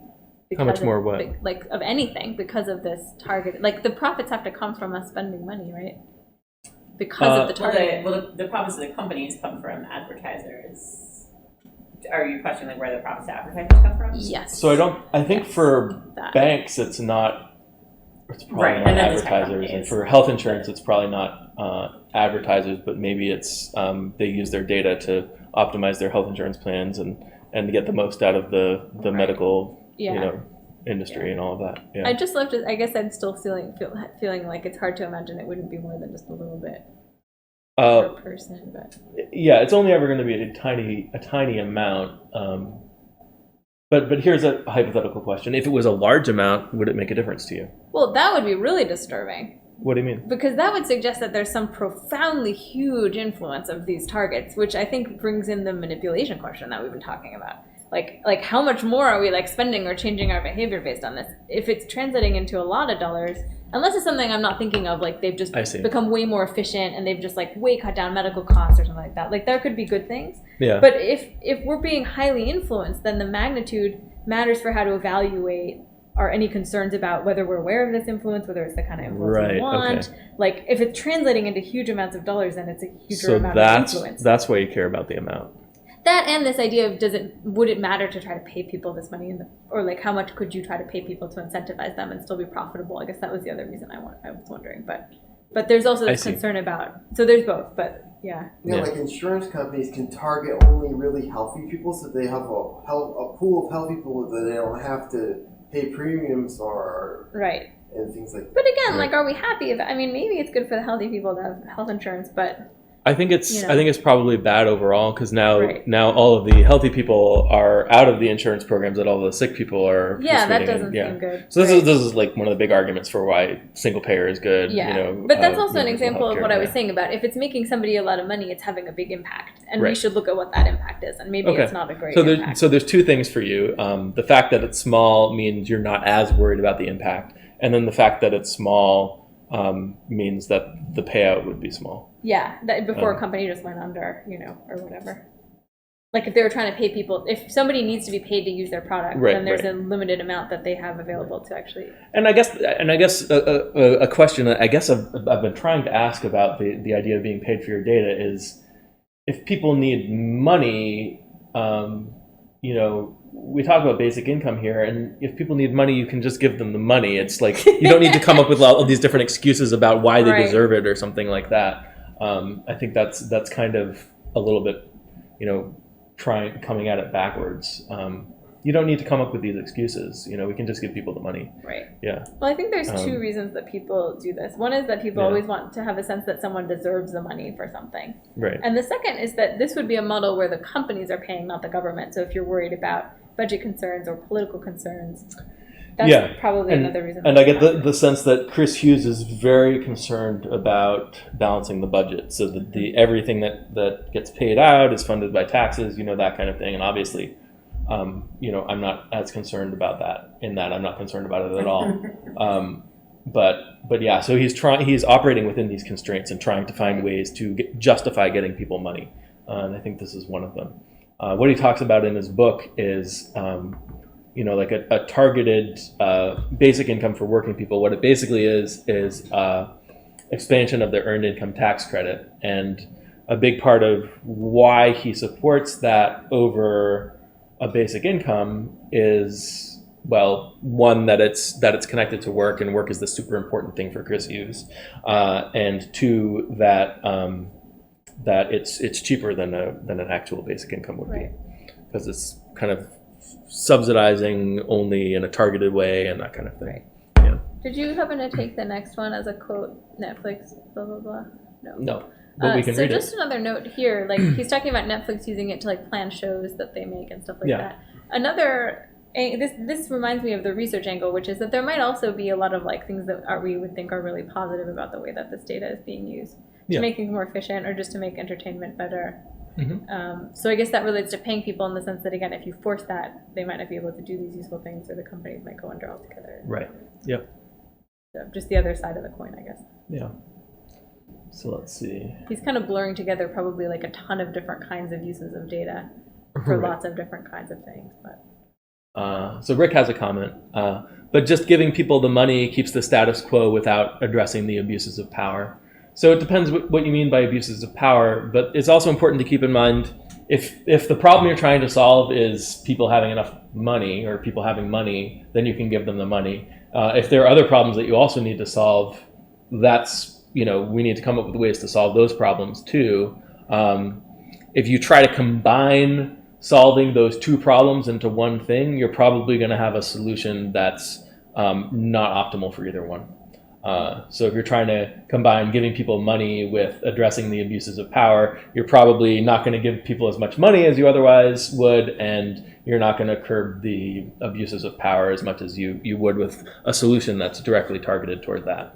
One of the abuses of power is like that Russian company were doing the Asian age progression challenge thing, where they get to keep your name on file and to figure out your surveillance itself, your picture and things like that. You're talking about FaceApp?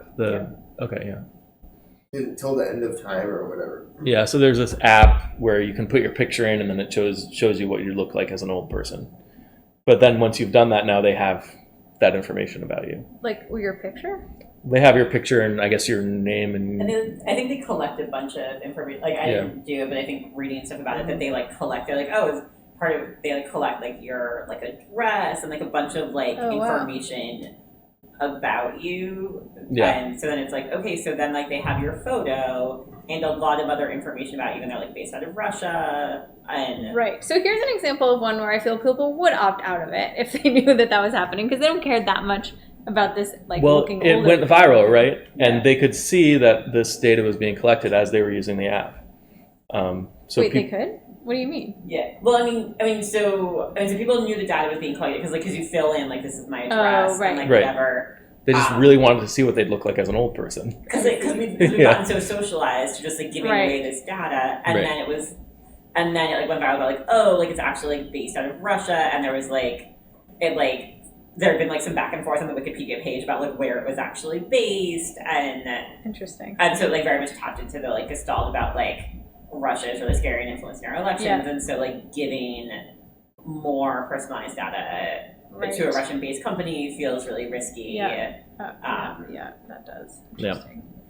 Yeah. So then it's what's the level of disclosure? Do you want to tell everyone you have to disclose where you're based? Do you have to disclose the level of dictatorship in the country that you're based in? And on a scale of 1 to 10, how likely do you think it is that someone will use this data to influence American elections? Or do you try to target it on the other end when they're trying to use it?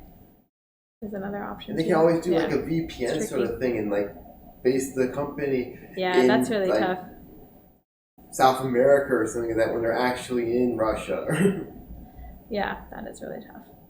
And part of the solution could just be getting less used to giving our address and stuff away to places that we don't trust. A question would be how do you really stop something like the FaceApp thing, which just kind of went viral overnight, right? And people were entering their data, right?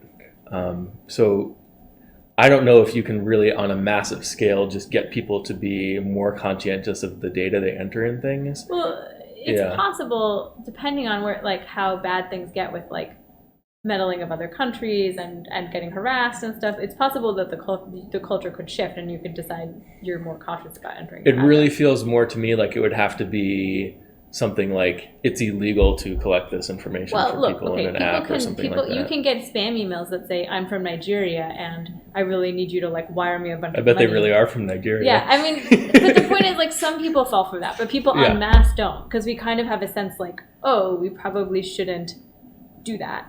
But that's probably a scam. And so I don't know, it would have to get worse. The consequences would have to get more clearly bad. But I don't think any one of those individual users is going to get scammed out of millions of dollars from FaceApp. I think what's going to happen is that they have all this aggregate data and they have, I don't know. For me, it doesn't feel when I think about the Nigerian thing, I'm I'm not going to respond to that. When I think about I can look at myself, what I look like as an old person, I'm oh, that's pretty cool. Maybe I don't care about entering the data. I actually didn't do it, but I feel I'm pretty close to being willing to do that. Yeah. Whereas the Nigerian thing, no, not at all. Right. Yeah. Well, part of the problem is the consequences are diffuse, like you said. Right. Yeah. That's a Yeah. problem. So let's see. Quote.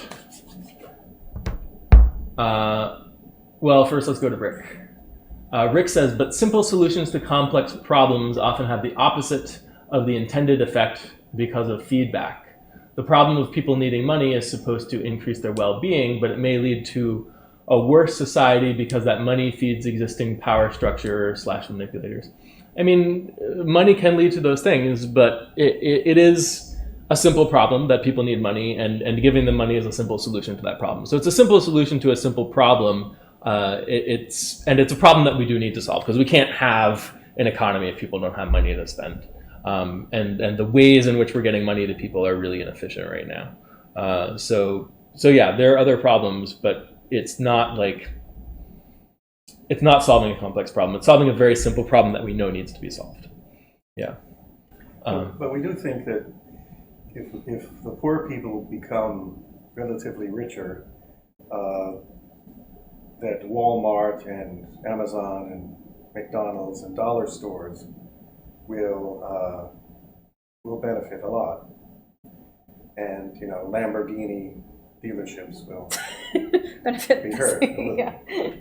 Benefit. So and so some gigantic businesses will benefit from this either. I think that's right. Yeah. And the businesses that provide the most benefit to consumers are the ones that are going to profit the most, because consumers are going to have more money to spend. It's not necessarily a bad thing. There might be some aspects to it that we need to pay attention to and kind of regulate or something like that. But generally speaking, that's what you want. You want you want it to be the case that the way you profit in our economy is by doing things that are better for people. So that feels like by default, that's kind of like our goal here. Right. We've talked before, though, if those companies are using some of that money to, influence like pollution regulation or some of the things that are bad for the common good. I think the way you would think about it, kind of to Rick's point, is you would, like you said, separate those two concerns as best you can. And we've had other conversations in here about the degree to which you can do that, and sort of when we talked about wealth inequality, I think we talked a lot about this. The issue of political influence and abuse of power, and which basic income doesn't, as you said, address. And could even exacerbate. So let's see. So we should not only expect that these companies better protect our data, we should also ensure that everyone creating it shares in the economic value it generates. One person's data is worth little, but the collection of lots of people's data is what fuels the insights that companies use to make more money or networks, like Facebook, that marketers are so attracted to. Data isn't the new oil, as some have claimed, and as he claims further down. It isn't a non-renewable natural resource that comes from a piece of the earth that a lucky property owner controls. We have all pitched in to create a new commonwealth of information about ourselves that is bigger than any single participant, and we should all benefit from it. So, I like the sentiment of we should all benefit from this stuff, but then the question is, by what mechanism do we benefit? How does that benefit get to us? And for me, again, it feels like we are consumers. And if there's a business that's making a better product, or somehow our data allows the economy to produce more stuff for people, then that's good for consumers.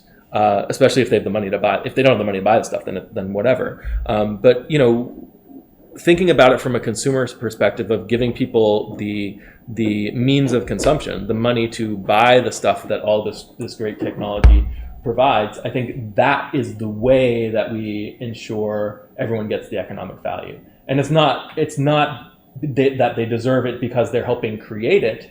It's that they deserve it because it's available and they're humans, and we want the economy to work for the people. I guess a side point, Yeah. Not really the same point, but a side point is that if people had a basic income, they would have more options to pay for services like Netflix that are paid. Yeah. So if people did feel very strongly about the data, for example, there would be more of a possibility of that kind of thing. Well, I think that's a good point. Yeah. So, if you have a basic income of, $1,000 a month, are you willing to pay $1 a month to be on a social network? And that Maybe. doesn't take your data or something. Yeah, that doesn't even need to advertise you. They just provide a really good social network, and they know that everyone can afford it. So now you've got a more viable business model. Or, it might end up being the case that the free one ends up winning anyway, just because, people have that aversion to even spending a small amount of money sometimes. Yeah. Yeah. It's an interesting thought. Next quote. The value of our data has a lot in common. Oh, I like this one. The value of our data has a lot in common with the value of our labor. A single individual worker outside of the rarest professions can be replaced by another with similar skills. But when workers organize to withhold their labor, they have much more power to ensure employers more fairly value it. Just as one worker is an island, but organized workers are a force to be reckoned with, the users of digital platforms should organize not only for better protection of our data, but for a new contract that ensures everyone shares in the historic profits we make possible. So this is the analogy between generating data and labor. There's actually a chapter about it in this book, Radical Markets, and the chapter is called, which I borrowed from Steve, and the chapter is called Data as Labor. And the funny thing about this analogy is that I think it depends on us thinking about labor in the wrong way in order for the analogy to make sense.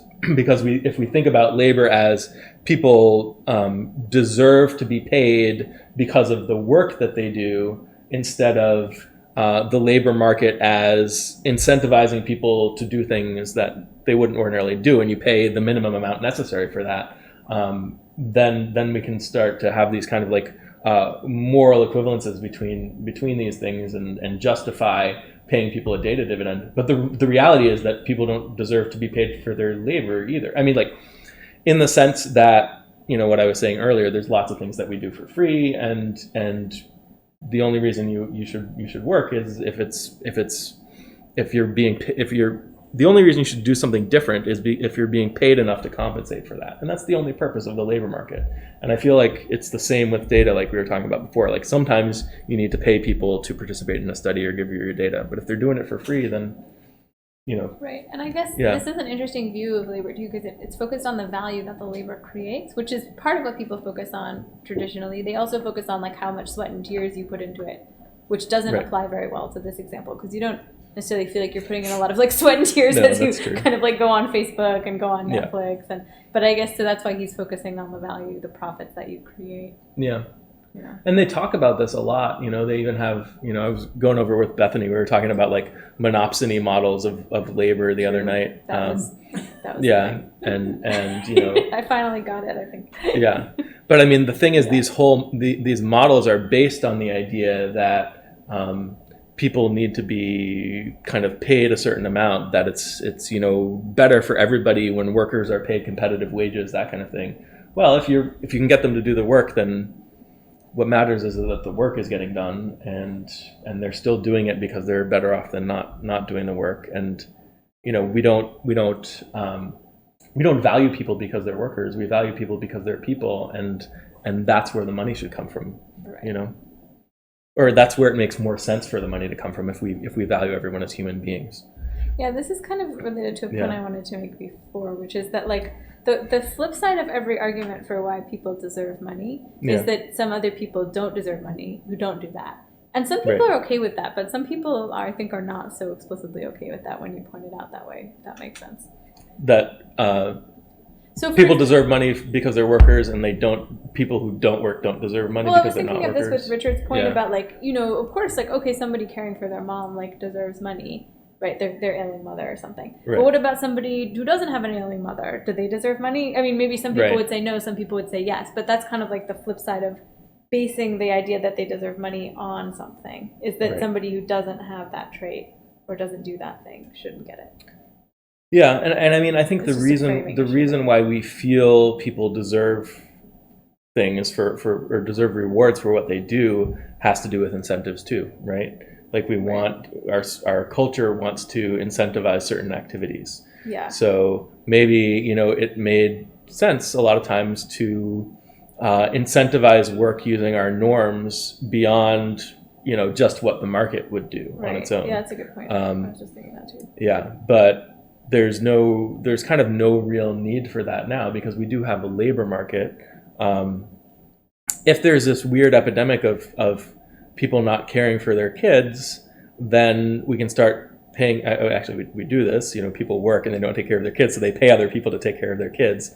But that's how we solve that. I think you brought up another interesting point though, which is like I think sometimes we conflate the things that we like socially reward people for, like we view them as better people, and then that kind of bleeds into our sense of money. And there's this sense that they should somehow get paid for that. But it's partly coming from a system where we, I think, encourage like different kinds of behavior and discourage different kinds. That's a good point. There's socially. So there's a lot of ways to provide incentives, and money is just one of them. Right, and social incentives are another. Incentives. But I think we get blurry about them in our minds. Right. We feel like if just looking at the situation, if we feel like someone's doing something because of social incentives, we might be like, well, wait a minute, why aren't they being paid or something like that? Well, yeah, I guess what I'm saying is like when we're moved to socially incentivize something, we don't think like, oh, I should socially incentivize this. We just think of it as like, oh, they're a good person. Right. So then we want them to be happy and okay, and so we want them to have money, and so it gets like Right. It gets into that. Yeah.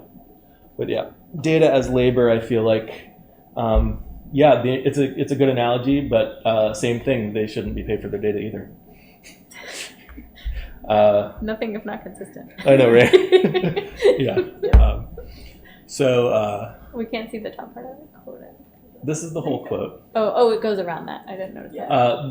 The first half of this new bargain, how to create government regulation for effective data protection, is beginning to happen. GDPR, etc. Even the tech CEOs see this as timely and necessary. Regulation should require companies to be more transparent about what data they're collecting and storing, and they must recognize their responsibility to safeguard the data they have or face hefty fines. A regulatory agency could create multiple tiers of responsibility. The highest levels for the big entrenched companies like Facebook and Google, and lighter ones for startups to ease their entry into the marketplace. So that's an interesting idea, kind of like... That's interesting. Yeah, and then I guess the startups are also going to not have such massive amounts of data either, so they're not going to be able to use it to... Right. Yeah. Do as much. Yeah, that's cool. Yeah. Yeah, I think this is a good idea. Yeah, I do too. Yeah. But the second half of the conversation, how to ensure that citizens share in the wealth that their data creates, is only beginning. One approach would be through the creation of data agents, as some, including the legal and economic scholars Eric Posner and Glenn Weil have called for, these guys. These agents would represent Google or Facebook users and collectively negotiate on their behalf with the tech companies, potentially offering even more attention and data from users for more payment. How would that happen? Do you remember? What did he say? To be fairly compensated for their labor, users would need to be willing to leave these platforms if their demands were not met. Yeah. And any such arrangement would require a clearer regulatory structure to support it. So he's talking about, getting the users to all kind of like collectively organize and right. Yeah. I guess I'm not an expert on collective organization, but I would think it would be less necessary here because it's relatively easy to just leave Facebook relative to not having enough food to eat or something like that if you try to leave a job. Relative to not having enough food to eat, yes, it is easier to leave Facebook. It gets even easier to leave Facebook if everyone else is leaving Facebook at the same time. Yeah, that's true. Although they have all your pictures and all your stuff, will they like move that over to the next thing for you? Great question. Because I feel like that's the major problem. Yeah, it's like that would be a huge pain. Yeah, I mean, so if you're really interested in this paragraph, that's kind of, they talk about that a lot in this book. Interesting. And it really I read this whole chapter and it just felt like complete nonsense to me because it didn't feel like they were getting the incentives right, and it also didn't feel like they were trying to achieve something that was even a practical, useful goal, like the data dividend. It doesn't make sense to me. Yeah. Mitchell and Rick both have some points in there. Yeah. So Rick says.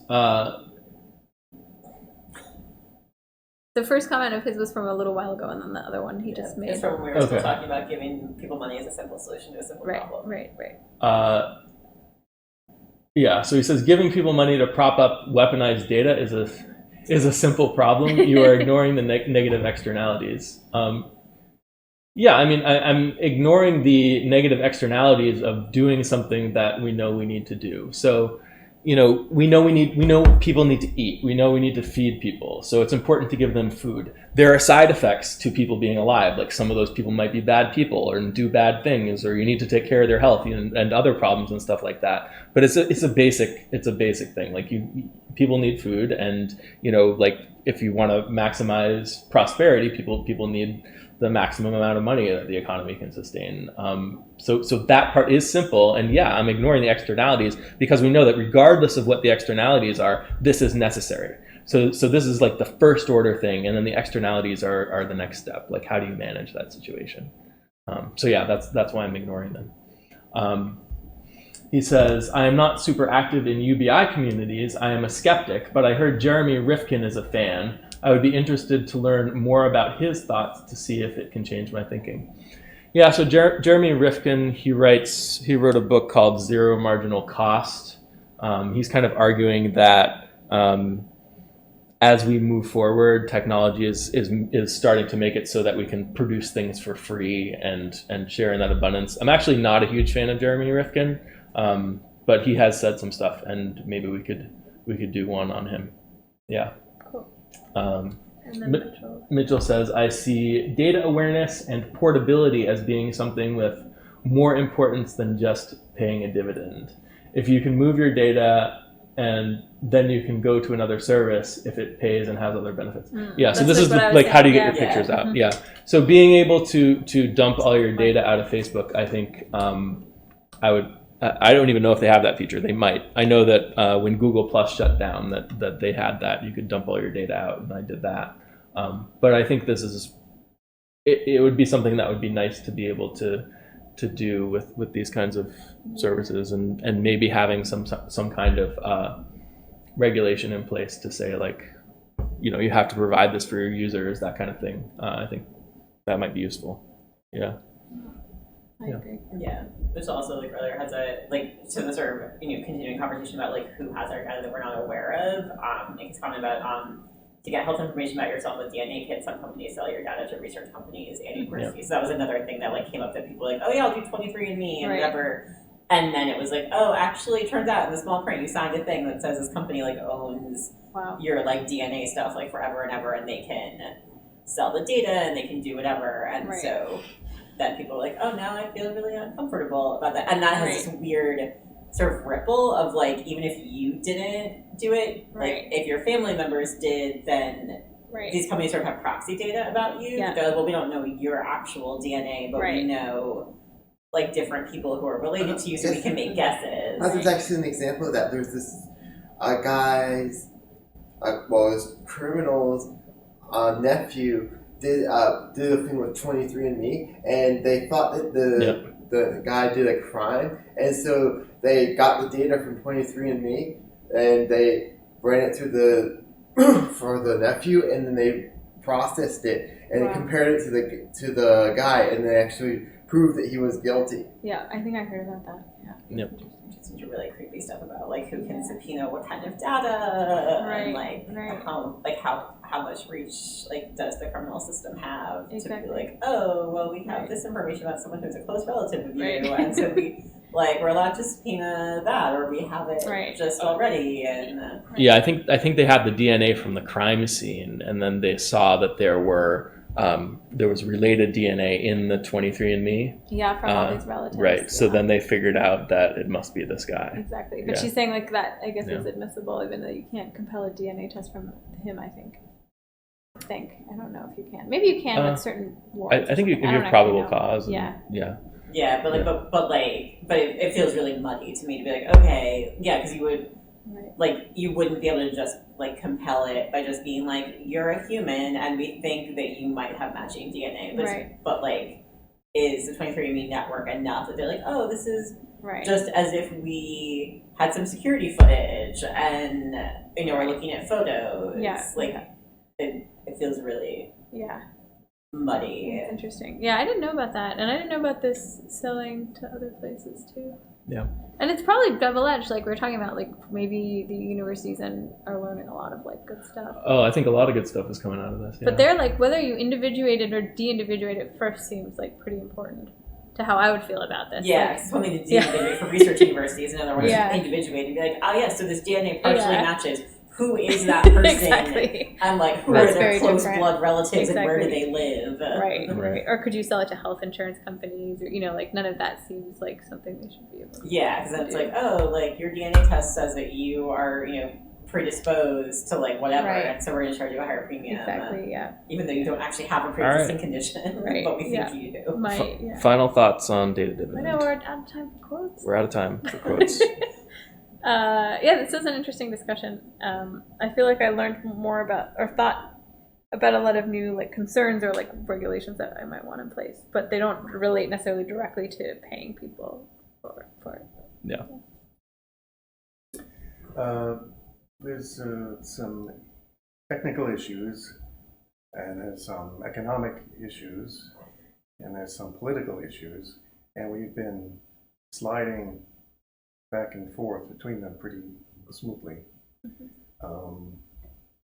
And I don't know that one is any better than another. I sort of start with the market. With, is there an economic solution?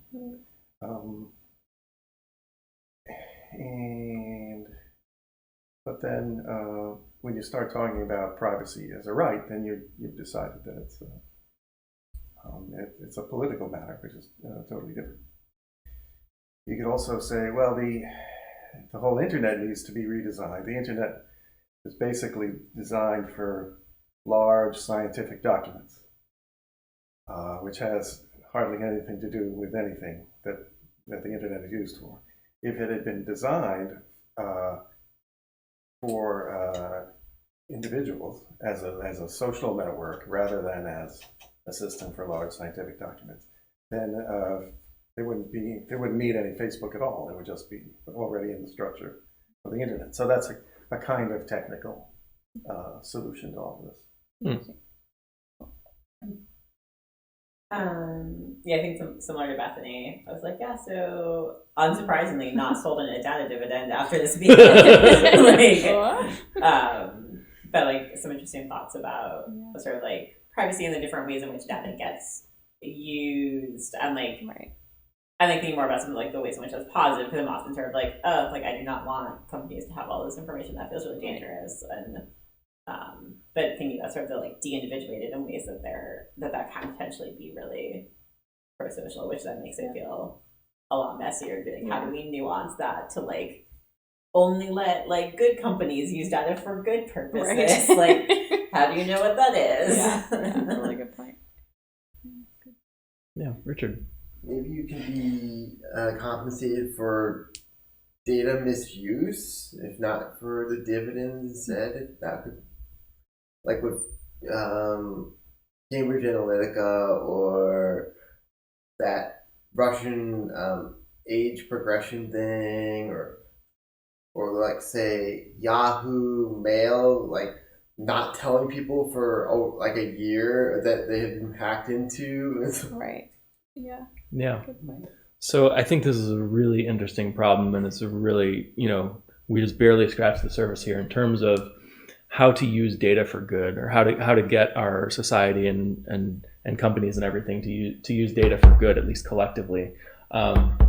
And yeah, I don't know that there are easy answers. I don't have easy answers, but I think it gets a little bit easier to think about this stuff if we stop thinking about trying to like compensate people for the profit that's being generated by the data. I think that just kind of makes things even more complicated than they need to be, and it doesn't serve any kind of practical benefit to the actual people.